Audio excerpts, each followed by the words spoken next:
ఒక రాతిని పట్టుకుని చెక్కి చెక్కి చెక్కి దాన్ని పవిత్రం చేసి చేసి చేసి 7 రోజుల పాటు ప్రతిష్ఠ చేసి, ఓ రోజు నీళ్లల్లో ఉంచి, ఓ రోజు పాలల్లో ఉంచి, ఓ రోజు ధాన్యంలో ఉంచి, ఓ రోజు నవరత్నాల్లో ఉంచి, అన్ని విధాలా దాన్ని పరిశీలించి అప్పుడు ఇది దేవుడుగా ఉండడానికి తగిన రాయి అని నిర్మాణం చేసి పెడితే మనం అందరం దండాలు పెడుతున్నావా లేదా?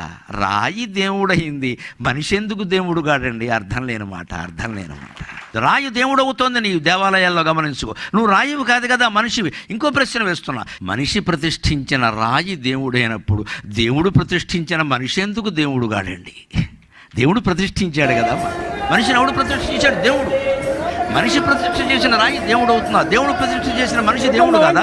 నీలో ఉండే దేవుడు నువ్వు గుర్తించలేకపోతున్నావు. దెయ్యాల ఆలోచనలన్నీ ఒత్తనే కమ్మేస్తాయి. దాన్ని పోగొట్టుకోవచ్చు, విధానం ఉంది. పురుగైనా పువ్వుతో స్నేహం చేయడం వల్ల దేవుడు పాదాల దగ్గరికి వెళ్ళింది, స్త్రీల శిరస్సులను అధిరోహించింది. రాయి అయినా విగ్రహంగా ప్రతిష్ఠ అయ్యేసరికి దేవుడైంది అది.